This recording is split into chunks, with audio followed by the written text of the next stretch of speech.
We turn now to former New York Mayor Michael Bloomberg, who is also special envoy to the United Nations for climate action. Welcome to the show. Thank you for having me. You've decided to personally fill this funding gap that has resulted from President Trump's decision to withdraw the U.S. from the Paris climate change. Well, I think the American people want us to do what's right. America made a commitment, and as an American, if the government's not going to do it, we all have a responsibility. I'm able to do it. So yes, I'm going to send them a check for the monies that America had promised to the organization that measures climate change progress and how countries are doing in complying with their agreement. And they'll get the check, and so it'll be as though they got it from the federal government. How much money are we talking about? And is this one-time pledge? The U.S. owes $15 million, I think was a commitment. I think they've already sent $7.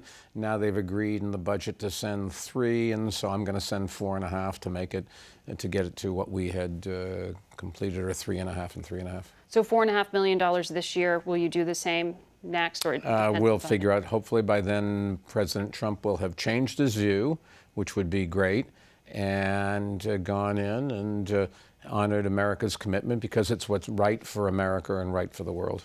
So President Trump has been a huge critic of this Paris climate change accord. Yeah, but he has been, but that doesn't mean he can't listen to others and change his mind. A person that doesn't change their mind isn't very smart. A person that listens to new facts. He changes his mind. And he's been known to change his mind. That is true.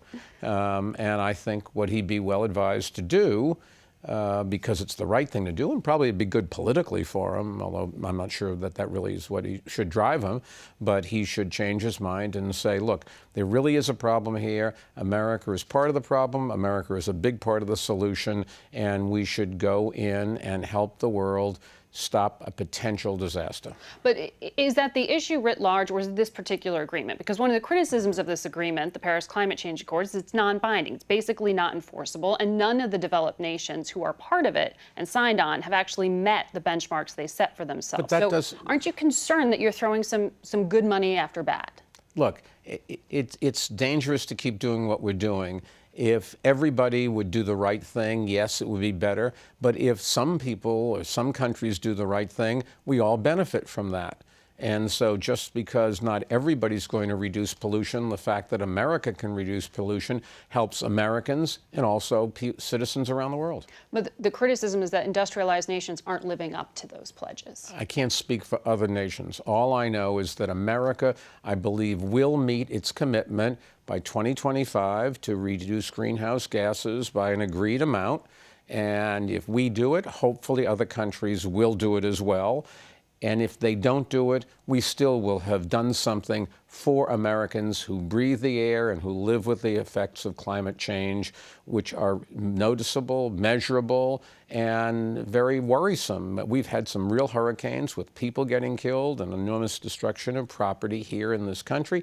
That's going to get worse and worse and worse unless we do something about it. So it's great if everybody helps, but at least we should do our share. And the fact that others don't is maybe more reason why we should do ours. Do you feel like you're filling a leadership gap for the United States? Well, I think that this is what the American public, when you poll them, say they want to do. The American public understands that we're having floods where we used to have droughts, and droughts we used to have floods, and trees that are getting killed because the beetles that eat them aren't being killed in the winters, which aren't cold enough anymore. And the insurance companies are going to go broke if they keep having to make these enormous settlements, and they want something done to protect themselves and their families. And they would like to see the American government do this. Every poll shows the same thing. And if the president has decided not to do it, and as I said, I hope he changes his mind, there's no reason why we as Americans can't come in, fill the gap. And so we've got companies and states and individuals all agreeing to step in, report to the United Nations what our progress is, the way all the other countries are going to do it, fulfill our commitment to fund part of it. It's not a lot of money, but America made that commitment. And most importantly, to do the things that will keep temperatures from going up and really potentially changing our life for the worst. After the election, the president gave you his personal cell phone number. Why don't you call him? He listens to outside advisors. Why don't you try to persuade him yourself? Well, I think when he watches this program on Sunday morning, he'll get a good information. He'll get my views. But you don't want to try to personally persuade him on this? I think his staff knows what we've been doing. And it's not just me, it's Jerry Brown from California. There's a lot of different people who are weighing in here. You've argued that in many ways, the federal government is irrelevant on a number of these issues. You've been looking at local government, states, and mayors. Individuals, companies and individuals. You and your household can do some things to make a difference. Turn off the air conditioner before you go out in the morning. Drive a more fuel-efficient car. Get away from incandescent light bulbs. Paint your roof white to reflect off the heat from the sun and reduce your cost of air conditioning. Companies can do some things. They can use solar panels to generate their own electricity. They can use more fuel-efficient motors and drive more fuel-efficient trucks and all of that kind of stuff. And that all makes a difference. And the federal government really has little to do with this. The biggest thing we're doing is closing coal-fired power plants. Over half of all the coal-fired power plants in the country have been closed or in the process of closing. And in fact, we have been closing coal-fired power plants at a faster rate since the president was elected than before then. And yet the president says that that kind of environmentalism, that kind of global trade is taking good people out of work in those industries. It is That's a negative. Well, there's a small number of people who are losing their jobs and we have to provide training for them. But there's an awful lot more people who are getting jobs because of new technologies. But just think about it this way. We have a lot of soldiers. They don't have a lot to do. Nobody suggests we should go to war to give them something to do. And that's really a good analogy to this. I feel very sorry for the people who lose their jobs as technology changes. It's not just coal, it's retail. There's lots of empty stores in this country and that sort of thing. And we've, as a society, have got to do something about it. So one of the things I'm doing is funding organizations that retrain people in the coal industry, and there's not very many of them. The big change in the coal industry was when we automated and stopped digging down, but just started ripping off the top of a mountain. But we are retraining those people. And the federal government should give us more help to do that. But still, the fact is that coal is a very damaging thing to our environment. People are dying. There's probably 7,000 or 8,000 people, based on the modeling, that are dying in America every year, 100,000 around the world, just from the effects of coal-fired power plants. And if I've got a job or a life, I know how to make that decision. How do you assess EPA Administrator Scott Pruett? Well, I don't know about all of the things that are alleged in terms of spending monies on things that he really shouldn't do. If that's true, he should not do that, and we should stop that. His policies are not good for the world. That to debunk science and walk away from it is just ridiculous. Even if you don't believe it, if there's a possibility that it's right, you have to take prophylactic actions to prevent a disaster. And what I do know is that a lot of kids go to the hospital with asthma attacks because we have a lot of junk we put in the air. I do know that a lot of people come down with stomach cancers because there's a lot of stuff that goes into the water. I do know that a lot of people's houses are being destroyed and they're getting killed in hurricanes and things like that. It sounds like you're saying he's not doing the job that he should be doing. I don't think there's any question about that. He was hired, his job is to protect the environment, and he has walked away 100% from that, saying the environment doesn't need protection, I'm going to try to protect jobs. That's not his job. Should he be fired? That's up to the president to decide.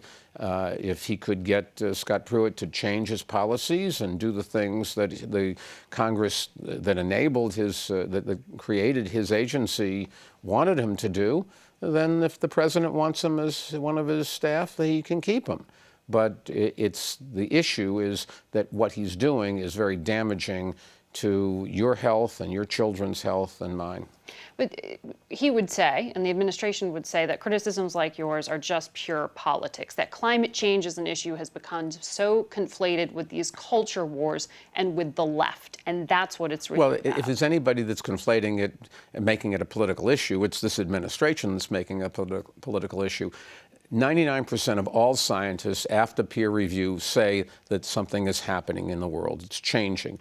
Everybody that looks outside their window can see that we have less snow here and more snow there and bigger storms and a whole bunch of things that the oceans are rising and things are changing, and you can't deny that. You have a right to your own opinions. You don't have a right to your own facts.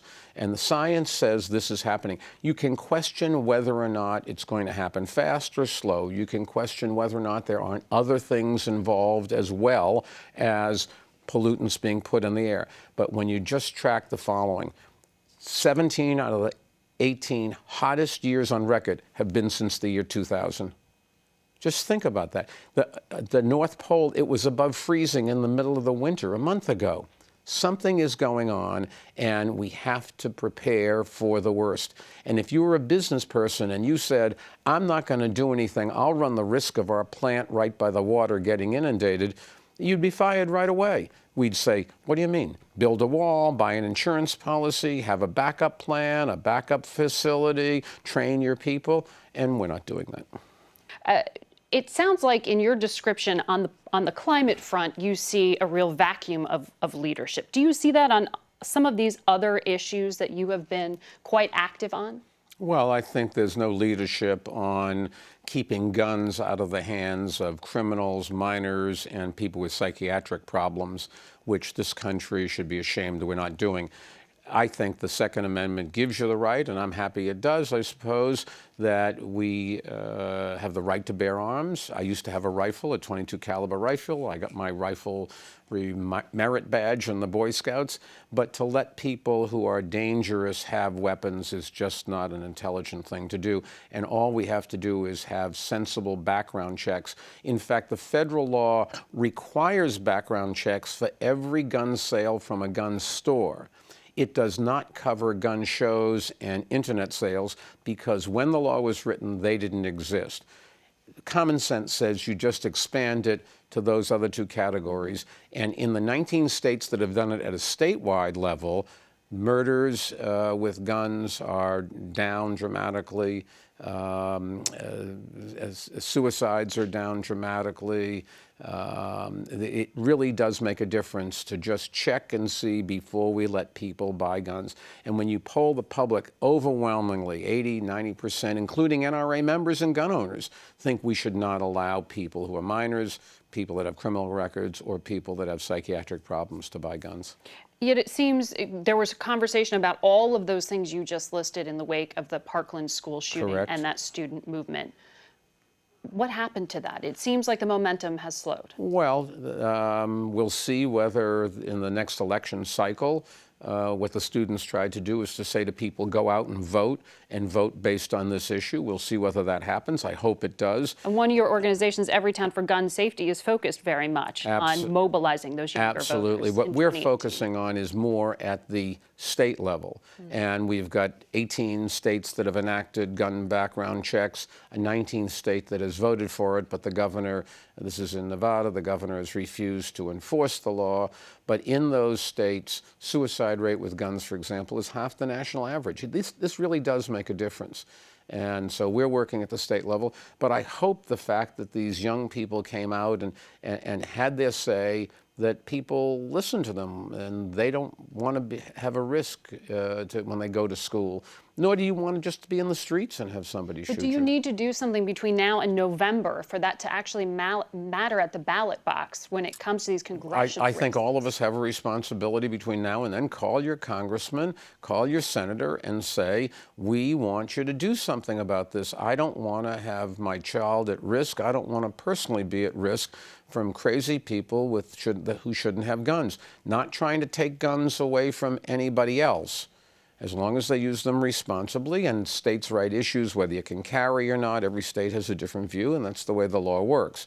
But we can't just sit here and hope that it's going to happen. We have to continue on the fight that the young people started after this event. And you're right.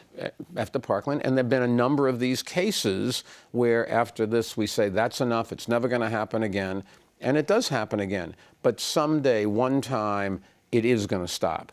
And I don't know if it's this time or the next time. God help us if it just keeps going on. We just got to stop the carnage. At the DNC in 2016, you called Donald Trump a risky, reckless, and radical choice, and the country, you said, couldn't afford to make that mistake. Did I say that? It was a memorable quote. Has he done anything to make you reconsider that?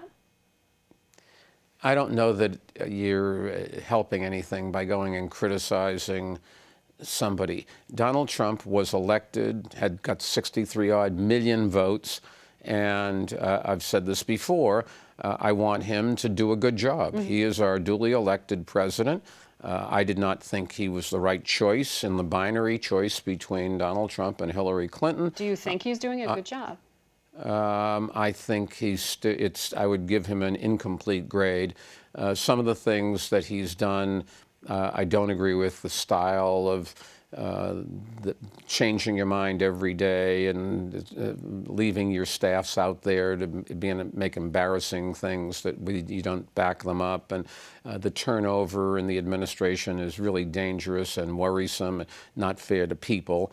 But, you know, to criticize him doesn't advance anything. To give him some advice as to what I think he should do, that I'm happy to do. You pick the subject, I'll tell you what I think he should do. But I don't, we have too much of the personal vindictiveness. And even when it's somebody that you don't support and didn't vote for, that doesn't change it. It's the old do as you to some other people the way you'd want them to do it to you. And so I think we should not spend our time on personal attacks. We should talk about policy only. But his compelling case was that he came from the world of business, as you did. No, he didn't. He was a real estate developer. He didn't manage large numbers of people. He didn't run big organizations. He was, I gather, a reasonably successful real estate developer, which is just a different occupation. It's not really a business person. And do you see, though, I mean, you're drawing a distinction there. Do you see some management issues then when you say... Oh, I don't think there's any question that... the hiring, the firing, the... Management is not something it's like skiing. You don't read a book on skiing and then go out and ski double black diamonds. Management is something you learn over a period of time, and you have to manage larger and larger groups of people and make more and more difficult decisions and live with those decisions as you go. This president does not have experience in running large organizations or facing a lot of the issues that he has to face.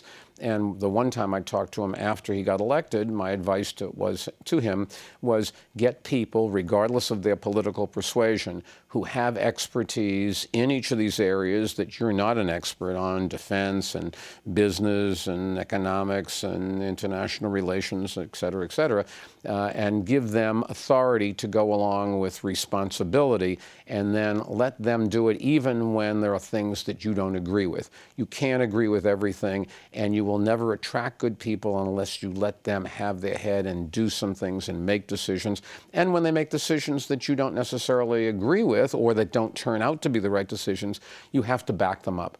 If you don't give people the confidence that you're going to have their backs, would be the expression we would use, you're not going to get good people, and you're not going to keep them. And you don't see an evolution in that leadership. Doesn't sound like he took your advice. My advice to him was to build a team right away, because it gets more difficult as you get into your administration, and there's always going to be some turnover, and people don't get a chance to start at the beginning. And he did not choose to do that. He tried to pass a few pieces of legislation more importantly than building the team. The trouble is that the piece of legislation comes and goes and the team stays with you, or you have chaos and turnover like we've had, unfortunately. Very dangerous and very difficult to run when you don't have experts. So if he's going to go to China and have a negotiation with Xi Jinping, he's got to get some very deep advice from a lot of people. And we don't have anybody left in the State Department. They've all disappeared or fired or quit. So I don't know where you go to get that advice. China would have 50 people studying each of our elected officials, and we have nobody studying the whole country. Consumer confidence is up. The market's doing well. That is true. Unemployment is down. Do you give him credit for that? I mean, you were critical as a candidate of his lack of expertise. I think we certainly shouldn't hold. He's done some things. The tax cut, the part where we cut taxes for corporations made a lot of sense. The part where we cut taxes for individuals took away the money we needed for infrastructure. And we need infrastructure a lot more for the future of this country than we need a tax decrease. Everybody wants to pay less taxes, I understand that. But if you're going to have good people, you got to pay them. If you're going to have infrastructure, you got to pay for it. And we've not done that. We've gone in the other direction. So I think the tax bill was 1 plus, 1 minus. I think that a lot of the things that he has talked about, one day we're out of TPP, the next day we want to go back into a trade pact that was designed to help America against Chinese competition, and now unfortunately it's been turned around and it's going to help China against competition from America. And that's why I had disagreements with Hillary Clinton, who walked away from it, and Donald Trump, who's walked away from it. Now, you're an independent. You've been a Democrat. You've been a Republican. I know something about partisan politics. I've been them all. So do you see any candidates in any of those parties right now that you see embodying the kind of leadership you want to support and would support in 2020? I think if you look back at history, it is such a long time from this point in this cycle until the election that I bet you 25 cents the candidate that gets the nomination isn't even mentioned today. There's you going to be haven't found anyone at there's local levels. There's some very competent people out there, but it's a long ways away. 2 years before the next election is a lifetime in politics. But you're a data guy. I mean, you've been looking at so many of these mayors. You've been looking at these governors, the work they're doing, the research you're gathering. Yes. Some people look at that and say that looks like a political operation. Well, I don't know about that. I don't think it is. It's because I'm trying personally to make a difference. I have a great company, I've got a great family, and I also want to contribute back. I was taught that this is what you do when you get wealthy, you give the money back, and all of the company's profits go to the foundation, and we're trying to do things all around the world, but also in America. But when you talk about who should be the next president, and you mentioned it earlier, you have to have experience. And just a good policy is not a reason to elect somebody. Whatever the policy decisions they're going to have to make down the road, we don't even know what they're going to be now. You have to wait and see. What I want is somebody who has experience in managing people, because it is a management job. 4 million people work for the President of the United States. You've got to be able to manage, you've got to be able to attract the staff, you've got to know how to promote people and incent people and get them to work together. The president's job is to some extent to get Congress to work together. Two sides of the aisle, they refuse to talk to each other. It's the president's responsibility to go in and get them to talk together. You're going to say, how do you do that? That's up to the president. I know how I would do it. He's got to find a ways he should do it. Bill Clinton actually did a decent amount of that, more so than any of the past presidents. But you've got to pick somebody that has the skills that we need and not the policies that you're going to ask them for.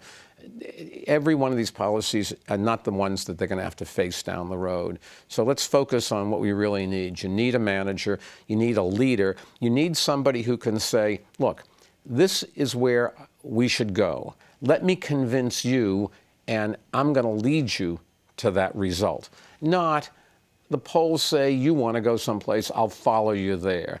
That's not leadership, and the world is too dangerous and changing too fast, and we have too many competitors and social problems and medical problems and education problems and crime and all of these things. We've just got to be able to address these issues. And what you don't do is to say to Congress, you write a bill, and then I'll tweak it a little bit. You say to Congress, here is a bill. I've consulted with the best people I could find. I've gotten all the experts. We've gone around and we've made a number of different iterations until we get something that we think will work. Now, let me show you why I think it's going to work and why you should vote for this. And you, the public, why I think this is going to work and why you should support this and pay for it. Remember, it's the public's money that we're spending, and it's the public are the people that get helped or hurt by all of these views. But it's not just take a poll and, okay, I'll be there for you. That's the wrong ways to go, and I think we've done that many, many times in the recent past. Because you're a numbers guy, What are the odds you'd put on you deciding to run? Not very high. Look, I've got a chance. Not very high, but not zero. Well, if God said I'd appoint you, I think it'd be a great challenge, and you'd have to think long and hard. And you're physically able to do it. Do you think you can attract the right people? Because it's not going to be you; it's the staff that you're going to build that team that I talked about. But at the moment, I'm not running for president. I'm trying to do as good a job as I can. I'm interested in public education. I think the education system in our country is going in the wrong direction. And if you want to help people, a better education is what they need. The spoils are going to go to the people that are better educated, and we are doing a terrible job, particularly among poor people who are not getting the education they need to work themselves out of poverty. They're in this cycle. Their families were poor. Their grandparents' family go back. We've got to get them out of that cycle. Education is the key, and our school systems are getting worse, not better. We've got to find programs where people can get jobs. We've got to create jobs in a world where artificial intelligence and other kinds of technology are destroying jobs. But there are opportunities to do it. There are a number of ways you can incent people to move to a better job or become more productive, and we have policies that restrict you from doing that or discourage you from doing that. We have defense issues around the world. We have potential things that could damage or destroy our country. We've got to build alliances around the world and do those kinds of things. And I think I can, as a private citizen, help in some of those things. And that's what I want to do with my life. It also sounds like a platform. Well, anything you say, it could be a platform. I don't know that that's... do I think that the President of the United States should do those things? Of course I think the President of the United States should do those things. But he's not, or she's not, the only one that can do those things. Well, we'll have to see what you choose to do next, Mayor. Thank you very much. All the best, and thank you for having me.